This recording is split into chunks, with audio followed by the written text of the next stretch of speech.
to move and develop a very strong program. A lot of hands, a lot of philanthropy. We have that here. We've got a great program, and it's because a lot of people have helped and a lot of people have succeeded. This has helped create a legacy in John J. Craighead's name. And so I want to take a couple of moments to just quickly review a couple of things. So we've already seen the video, so we know that John Jay was known much for his great work on grizzly bears. Less well known, perhaps, is his work over in India, where he's worked on falcons. And another graduate of the University of Montana program, John Seitensticker, has followed in those footsteps, and he's worked in India for parts of 4 decades. There are also numerous books that all of us celebrate from the Craigheads.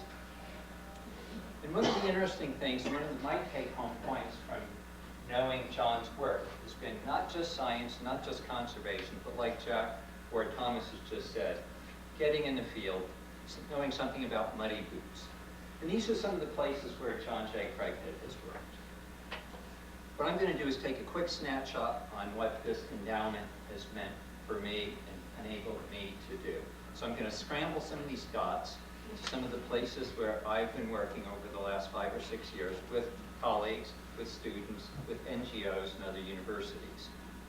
Starting here in the Rockies, migration is a big topic. It's a big deal. It deals with land use. It deals with planning. It deals with ecological processes. John J. Craighead published a paper, a monograph on this in the 70s. Innovative techniques are being used today. Question number 2. Who's flying that? It's not me. Who is that? VP. Who? Vladimir Putin, a week ago. Okay. We use different techniques. I don't do that. We've been involved in trying to protect migration and migration corridors. These are the Tetons.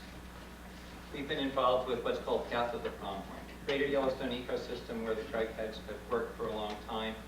This was what it looked like 75 years ago. The black lines are migration routes in and out. Challenges we face today, a lot of squeezing. This is what's left. We've lost about 80–85% of the migration routes. This migration corridor has symbolism. It's the longest migration of a terrestrial mammal anywhere between Tierra del Fuego and Canada. Up to 400 miles round trip, on average about 120. Pretty spectacular, and it's an invariant migration corridor. And so, in terms of working with people to try to develop protection, we've worked with industry, we've worked with a lot of stakeholders, with ranchers, and the Western Governors Association and ex-governor of Wyoming, Dave Friedenthal, put forth as part of a policy resolution, something that had unanimous support from Western governors. Remarkable, 16 Western governors supported that. National Geographic followed on some of the work that we had done. And in 2008 at the Western Governors Conference, it was announced that this would be the migration, first migration corridor. Secretary of Interior Dirk Kempthorne, under the George W. Bush administration, announced $1 million to help support this initiative. The point here is simply nonpartisan conservation go a long way. And it was just a real lovely thing to watch that was going on with a lot of people working together to make this happen. But things like this just don't happen on their own. Lots of workshops, University of Montana graduate students, Montana postdocs involved, then faculties and NGOs. I'm going to move to another spot, top of the world. No shortage of emerging issues, as we know. The Arctic is warming at twice the rate as elsewhere. Shipping lanes are happening through the Chukchi and Bering Seas. Impacts on human livelihoods. In fact, they're occurring now on subsistence hunters. Some of our work is trying to focus on issues dealing with what happens to species at the edge of their range. One such species, in fact, the only Arctic adapted ungulate, solely Arctic, are muskox. We're asking, why do some populations persist why don't others? To try to get a handle on this, let me give you a quick rundown on just what the species itself is, because this is probably the least known North American ungulate. Muskoxen tend to live in mountains, sometimes on the tundra, the dry tundra. Third question, what's the closest relative of muskoxen in North America? Guys, you graduated from University of Montana, come on! Mountain goats, good, mountain goats, yeah, part of the goat antelope, okay, good one. They occur in defensive herds, presumably to ward off predators, of which polar bears are going to be on land a little bit more.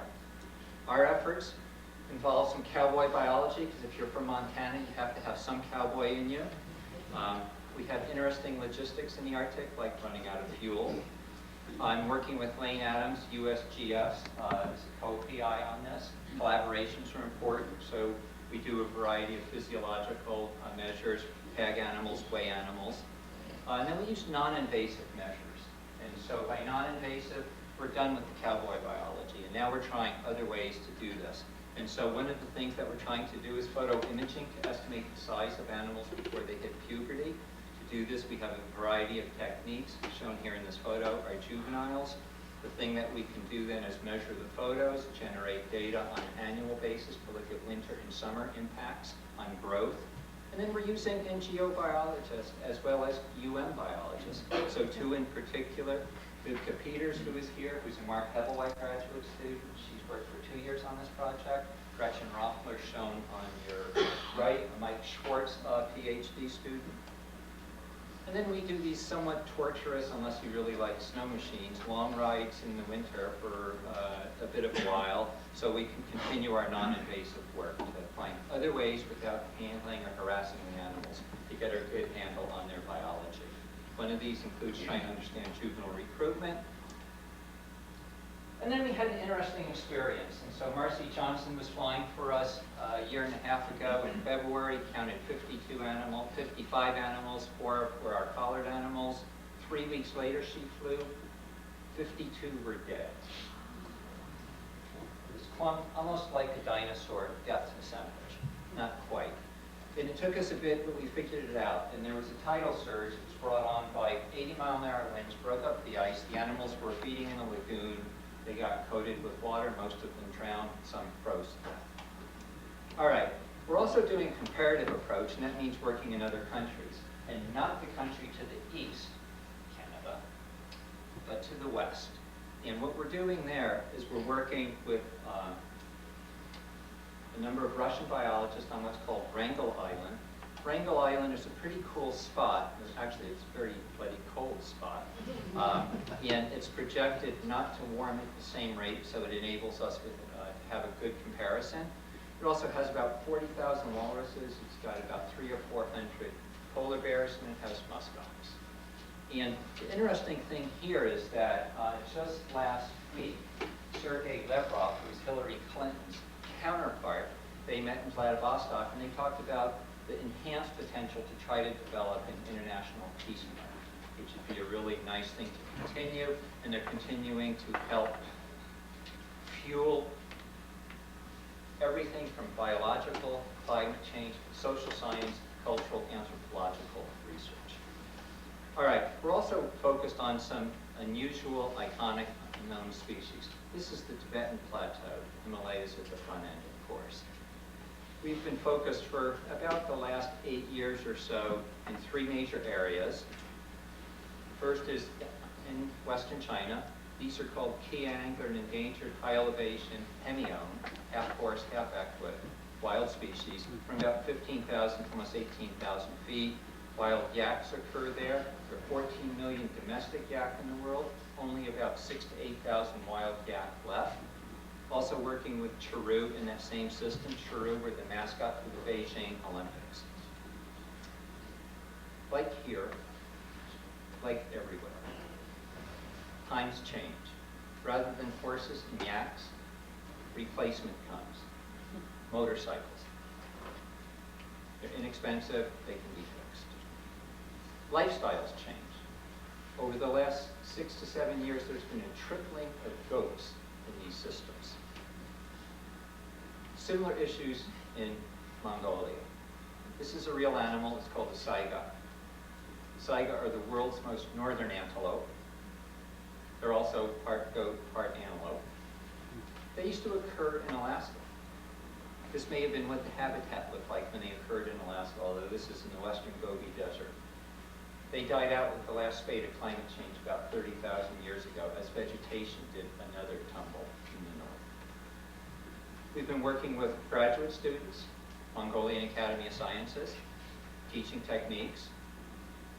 But the major question that we're asked is, what are the consequences of increasing goats? And I'm going to weave to you not a food web, but a web that starts or ends here in the US and in Italy and in Japan. So we're asking questions about effects of goats. We have 7 study areas. Native ungulates are in black here, livestock and stipple.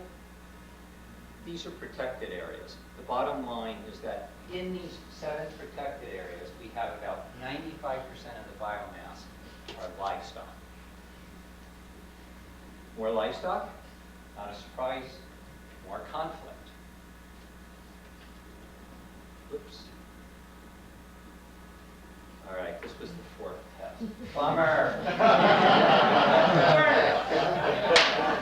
Where's the snow leopard? That's it. All right, you guys know it's in the top left corner. I can't fool you. Can you find it? No. Here is the snow leopard. 2 eyes, nose, ears. Can you finally see it? No. Yeah. All right, lost that one. Lifestyles, economy, change. Here's the web. Increased shearing of goats for wool, weaving, marketing, Gucci, Claiborne, other garments, multi-billion-dollar industry. And if we track it, 90% of the world's cashmere comes out of China and Mongolia. There are 4 countries that import more than 90%.